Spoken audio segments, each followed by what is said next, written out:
Let me start with the introduction of Sheila. Sheila is known for her storytelling abilities since young. I remember her mother would say, ಚಿಕ್ಕದಿಂದ ಅವಳು ಕತೆ ಕಟ್ಟುವುದಲ್ಲಿ expert. If we ask, what did you make for lunch today? Just it would be a simple sambar or dal.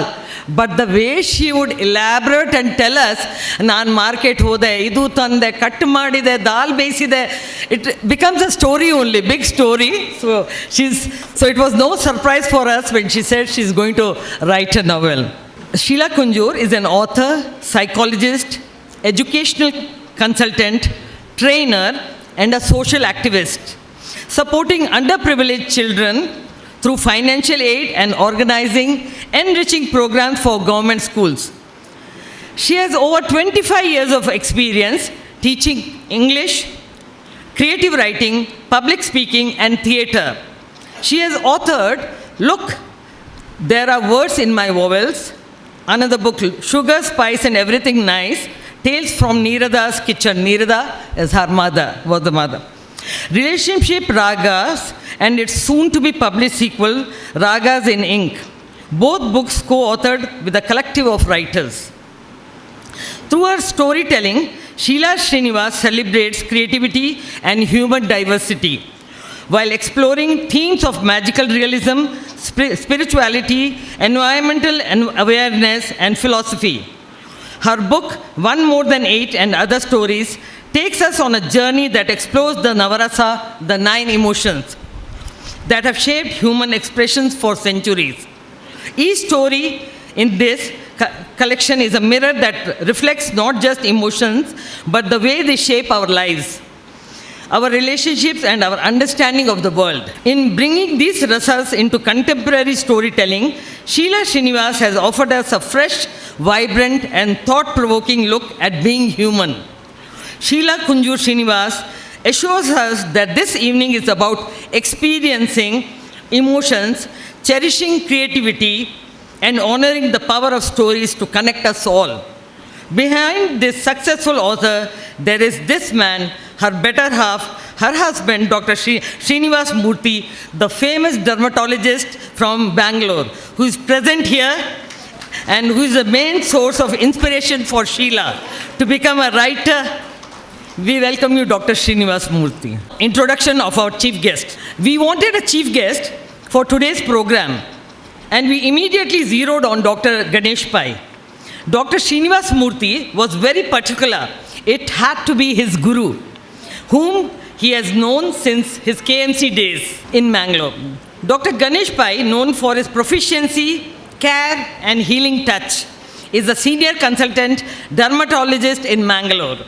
Dr. Pai, medical director of Derma Care Skin and Cosmetology Center, is a pioneer in laser philanthropist and recipient of the prestigious Professor Khandari Award, among many other honors he has received in his long and meritorious career.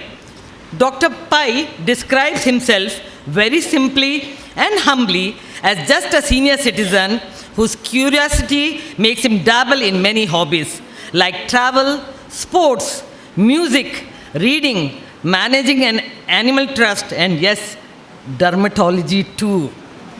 He is also the author of 3 engaging books, No Moorings, The Accidental Dermatologist, and The Hamster Wheels of Practice. It's my pleasure to introduce the chief guest of the day, known for his wit, humor, and his joyful personality, Dr. Ganesh Pai, and his charming wife, Lata Pai. I request the chief guest, Dr. Ganesh Pai, to first release the book. Request Sheila, Lata Pai, and moderator Ramila Shekhar to join in, please.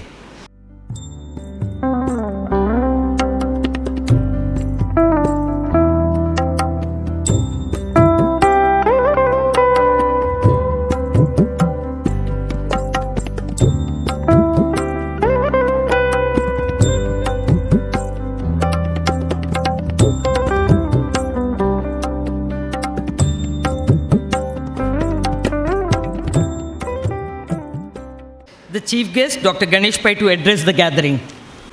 Srinivas and Sheila for having invited me this evening to be the chief guest. It's been 37 years since I have known Srinivas Murthy, and a lot of this book has very handsome actors. If you look at some of the people in the stories, they're extremely handsome. They have light eyes, they have tall, they are fair, and I think the building bridge for this was Srinivas. So, because she could not lower her standard once you have such a handsome husband. And I always knew that Sheila, with such a wonderful education from some of the best colleges in Mumbai, would write well, because if you have a thought for which you are scratching to find an idea, you have a dermatologist's daughter to help you. And if you are itching to write, you have a dermatologist's husband to help you.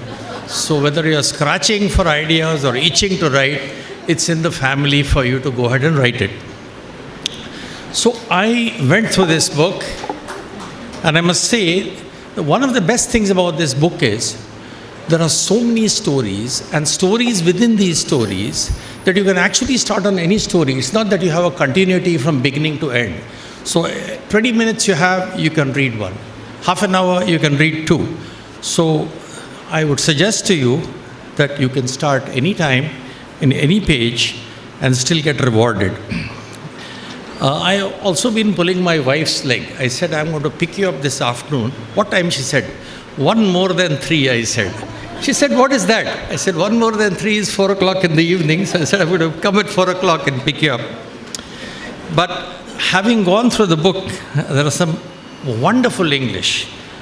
Some of the words which have been written here are so expressive, but some of them caught my eye, and I'll tell you which one. One of them is from the story, Born on This Earth, Simple Family Tales. And Professor Prabhakar Rao, my teacher, is a diabetician, and he would like this thing.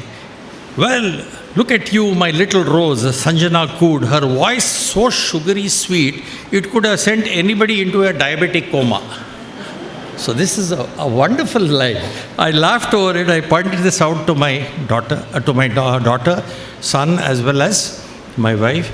There's also a list of 10 misadventures of my dog. Anyone having a dog can relate to all of this. This is so beautiful. Then, as we go along, you go to page 189. I was mortified to find there was somebody called Dayanand Pai who was blackmailing one of the people. Then I said, oh my God, when does Ganesh Pai come into this? He came in as the chief guest. So thank you very much. And as we keep going along, you will see things such as the Rashomon effect, which I had read long back, which means that Sheila has done a lot of research about putting in things which represent the Navarasas. And then I think finally she writes an artistic will. I'm sure we should all write wills like this. That's because there will be no anger, no hate, no discord in the family. None of the money is given to any of the children or the husband. The artistic will leaves her husband unconditional love. It leaves her beloved children all the wisdom a mother can bestow.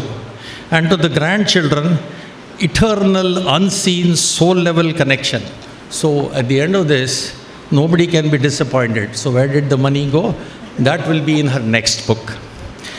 Now, it's going to go to charity. So thank you very much, Sheila, for having brought out this book. I know how difficult it is to write because it's a lonely job. You have to concentrate. You need to have spare time. And I'm sure that once your daughters got married, you had more time to write this.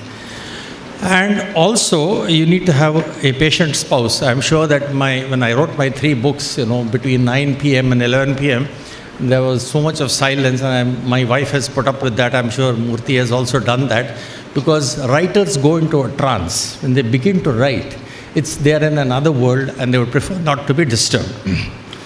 So Sheila has done a lot. If you read through this, she's been a passionate advocate for education, social equality, charity, looking after, supporting underprivileged children, for which please give her a very big hand.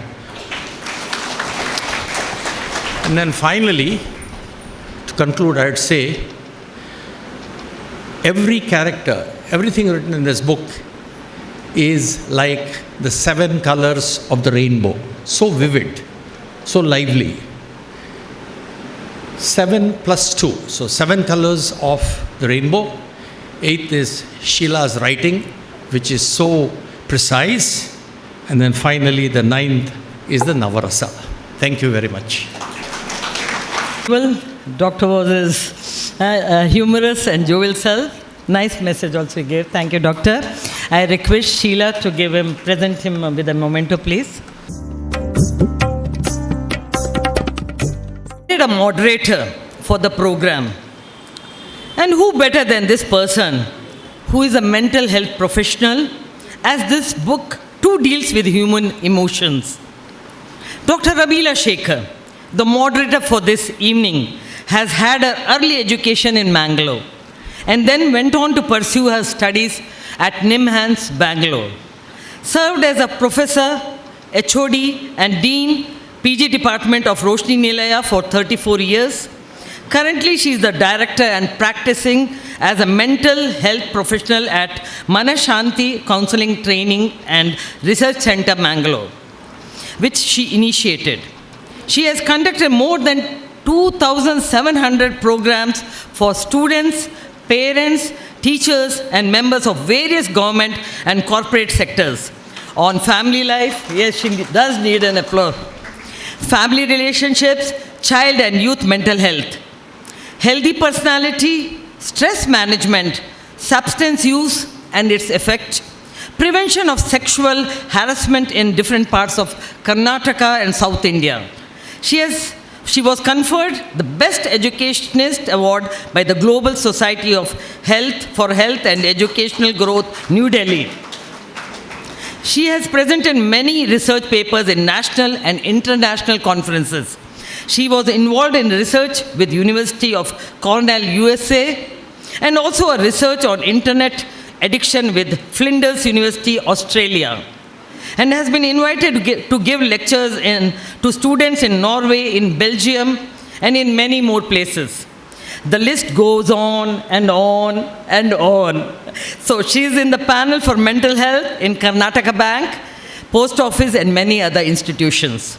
She is in high demand, an extremely busy person.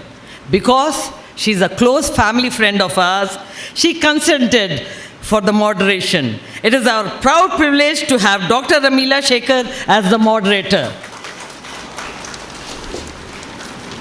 Now, I think this session will be over to the moderator and the author. But before that, I think first we'll hear the writer's perspective, and then over to you both. My job is done. Thank you.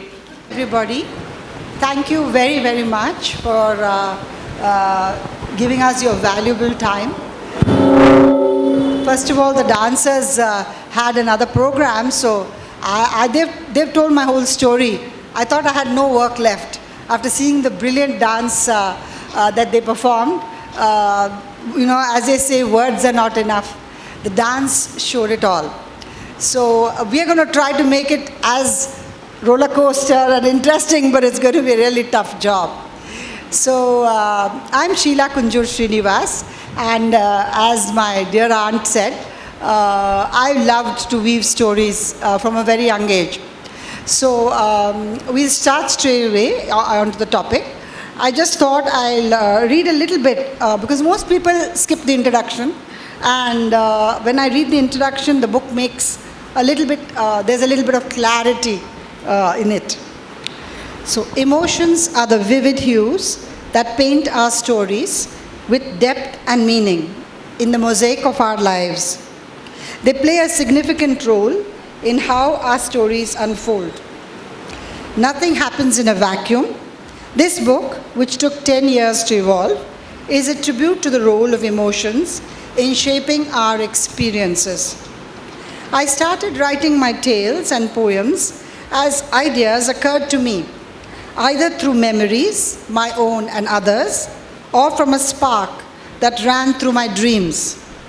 Few were inspired by the prompts given to us as part of the writers' collective. Navarasa, the 9 emotions, have always fascinated me. Our ability to express emotions through our feelings, facial expressions, and behavior is uniquely human. For many years, I've dreamt of writing stories based on the 9 emotions in Indian dance and drama.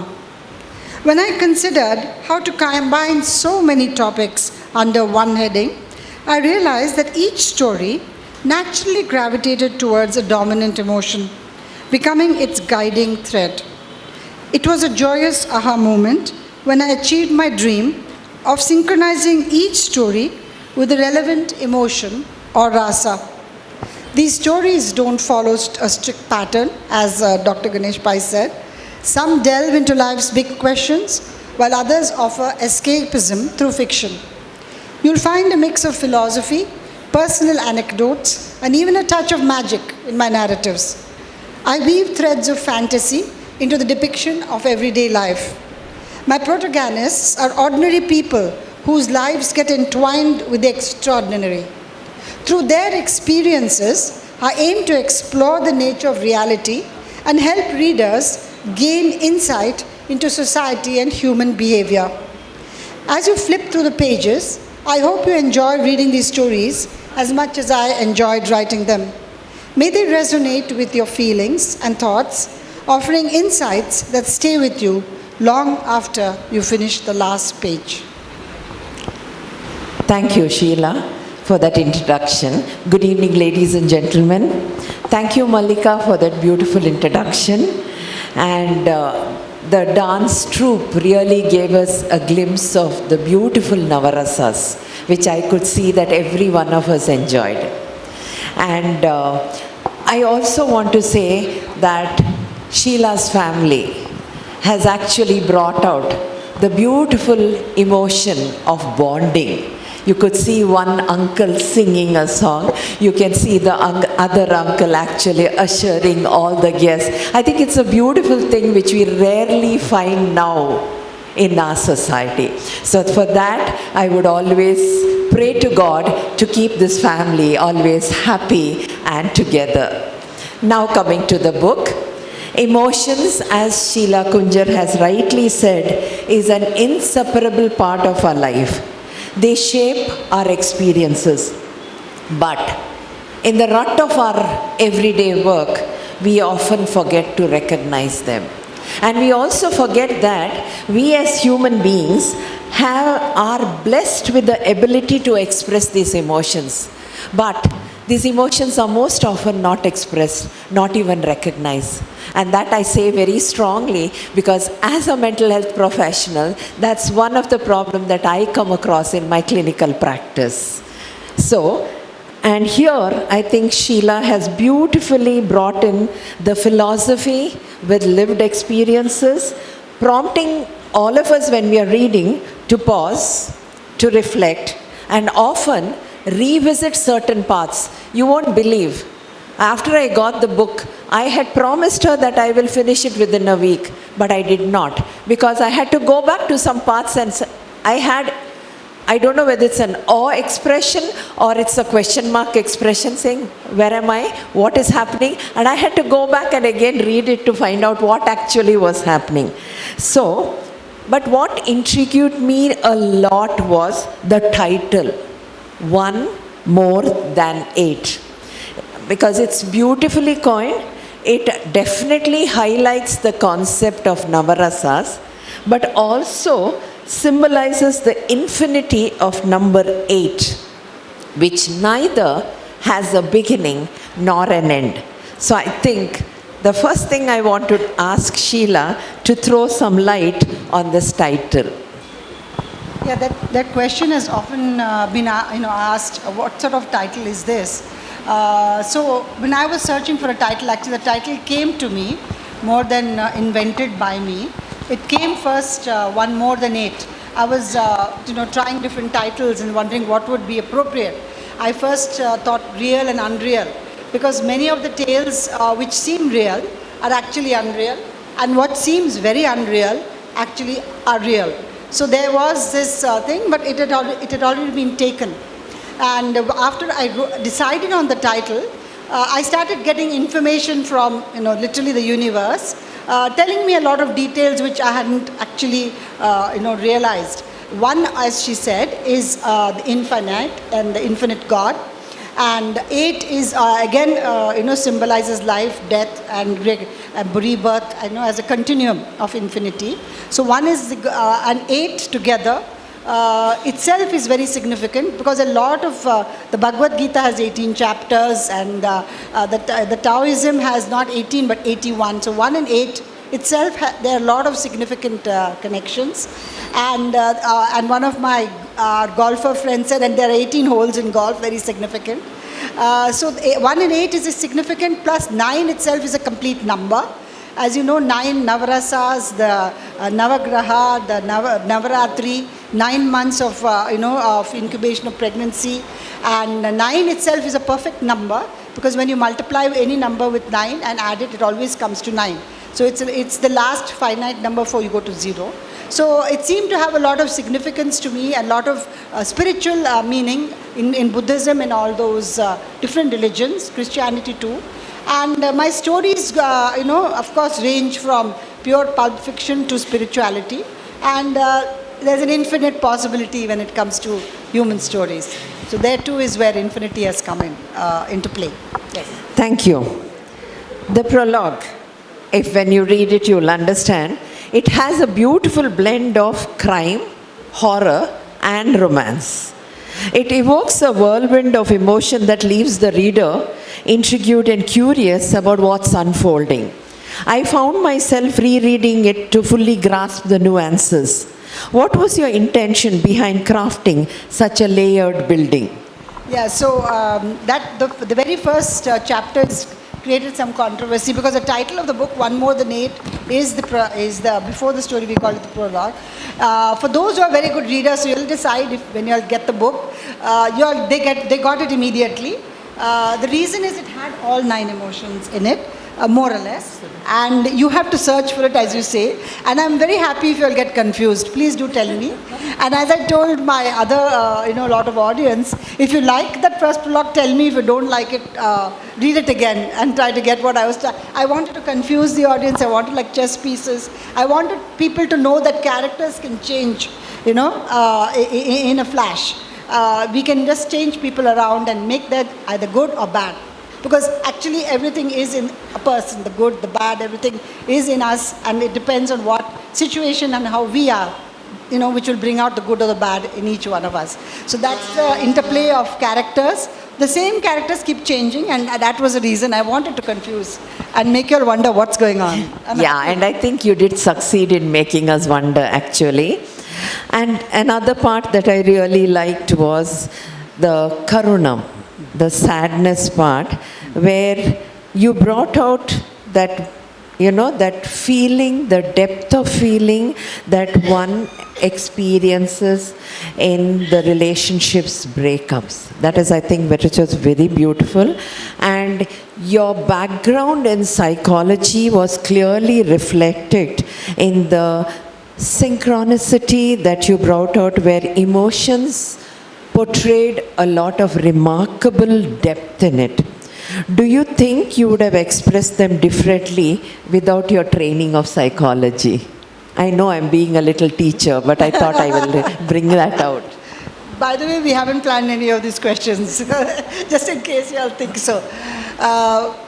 Yes, I think I'm looking at it from a point of view of psychology. Yes, because to go back a bit, Indian dance sees it both as compassion and pity. Karunam is both. In fact, a dance teacher did argue with me that we talk about it like we feel compassion. So yes, there is pity, there is compassion. The reader feels compassion when they read about these characters. And yes, these characters have come into my life in various ways, because after working for 25 years in the field, and I felt it was important to bring it out in a gentle story form, so that people know that, the trauma that people go. I don't want to reveal the plot, what she's talking about, the first story. Yes, psychology helped me a lot in writing this, the various topics on human emotions and sorrow and pain. Yes. Yeah, and that can also be seen in the chapter of Adbhutam, where I think you brought in a therapeutic undertone in all the three stories that you share. Especially something that I really liked was the connection or the bridge that she brought in between spirituality and science. And as a mental health professional, these stories resonated deeply, reminding me of several moments from my own clinical practice where you try to explore the possession aspect that was very sensitively and technically brought in. Would you want to throw some light on that? Yes. You'd like me to speak about the possession, that fugue? Yes. A lot of these stories, I said, which are real, which sound unreal, are actually real. As she said, the fugue. It was a distant relation who repeated that story.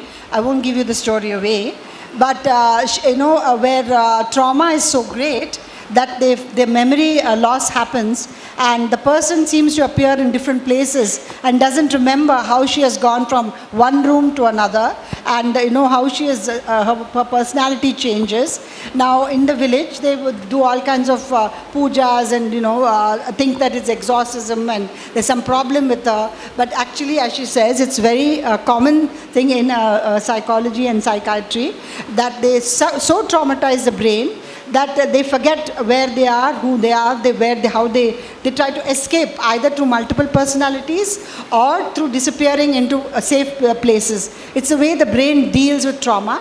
But I didn't want it to be, I wanted to be like a story, a fiction. So I brought in little elements and tried to make people understand that, it's not, exorcism is not needed for these people. They need actually psychological help.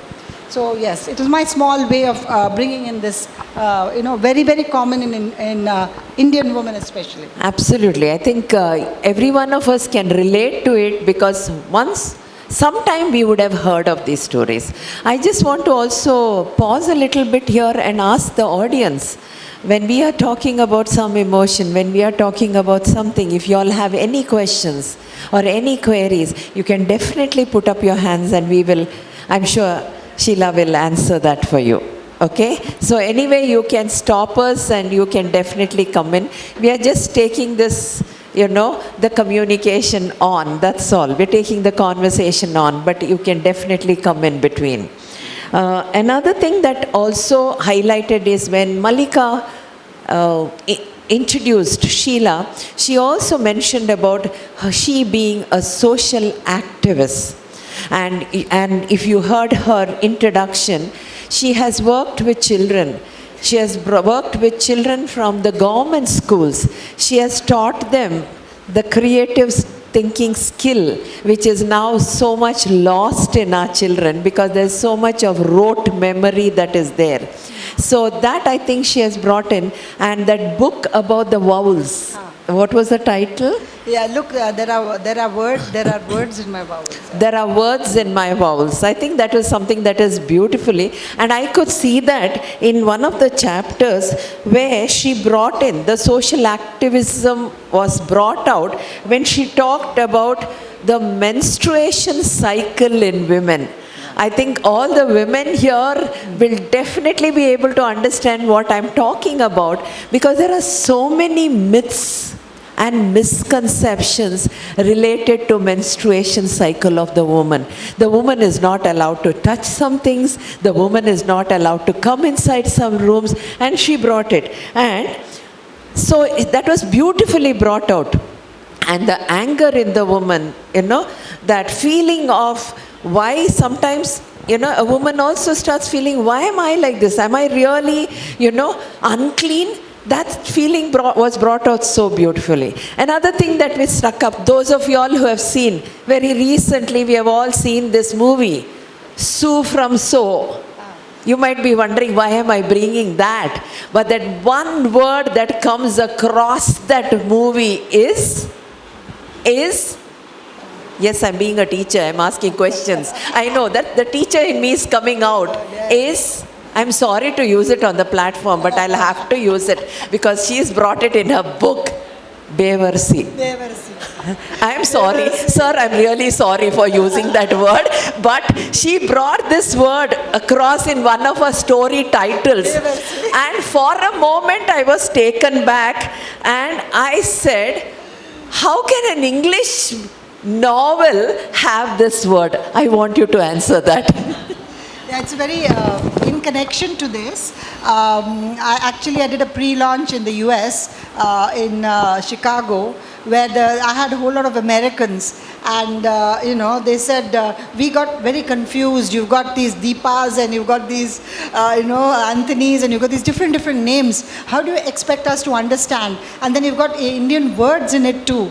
And I said, firstly, we have read all your Western novels, and we make it a point to understand their names and who is a man and who is a woman, all generations and so many generations. Now it's time you understood as Indian authors and all our Indian names, and try to get used to it. And I did not give a glossary, except I feel really bad, like I think Bevarsi I did, because it's a Kannada word. Very rarely I did not want to give a glossary, because I said, as authors, when we had a discussion, they said we don't have to be apologetic about our Indian words. Let them find out what the meaning, just like we look up what's a French word, what's a Latin word, what does it say? We take the effort, we look up Google, we look up a dictionary, let them search for it and understand that it's a flavor of the language, you see. So that's the reason I kept that word, Bevarsi, and felt that... That title can be given to them. Yeah, just so that people know that, that we have different words, and our country is so rich in the words. So I deliberately did not put a glossary, at the end. And yes, I'm glad you noticed that. Okay. Yes, fear was brought out in so many stories. Heroism was brought out well. And something again, I think, which one emotion that all of us express, though we don't want to agree to it, that we also go through this emotion, is anger. She called it as Raudram. And I'm sure all of us have used this word at home, that you're showing your Raudra Avatara. And especially for women, many a times I've heard this word saying she brought out her Raudra Avatara. So I think there it manifests universally, and everybody is burdened with pressures and complexities of life, and we do experience this anger in one form or the other. We can't get away from them. Okay? It could be the parent-child relationship. It could be the sibling relationship. But the story is beautifully written with a very unexpected twist at the end that really leaves a very strong impact on the reader. You have skillfully highlighted the stereotypes and the prejudices faced by the women again, and I'm sure when you narrate one or two stories in short, many women in the audience would resonate with the emotion of Raudra themselves. When we have faced this, some sort of uncertainty, some sort of, fear that is there, that is coming from others. We have always faced this. Maybe you could just highlight one or two incidents of your stories. Yes, sure. I thought I'd read out a couple of things, not too long, because we're keeping a tab on the time. So I wanted to read out, it's called A Scream in the Night. Oh my God, no. Sudhi, no, please have mercy on me. For as long as I live, I will remember the chilling, blood-curdling scream that ripped through that stormy night. The monsoon rains were in full force, pelting down on the Bangalore tiled roof. Outside, the elements were at war. The coconut trees swayed in the gale force wind, and lightning flashed with ominous regularity through the night. Inside the house, it was so cozy, so normal. He was a tall, ugly boy. His back was always in a permanent hunch. He had a prominent hooked nose and a scruffy beard, which did nothing to enhance his looks. None of us noticed the strange glitter in his eyes. as he beckoned her to follow him into the puja room. I wish I could turn back the clock and stop the wheel of time. I would have acted differently if I had known anger was simmering its discontent. I would not have left the scissors in the puja room. I would have warned Archana, my beloved Amma, of the imminent danger. I would have sensed that something was off with Sudarshan, her son. I would have told Aji that Bela, Sudarshan's new bride, often sat in her bathroom, crying softly, unaware that every sigh echoes in the stillness of the night. I would have, oh, what is the use of regrets? We cannot change what destiny decides. So that is just, you need to read the rest of the book to know what happens.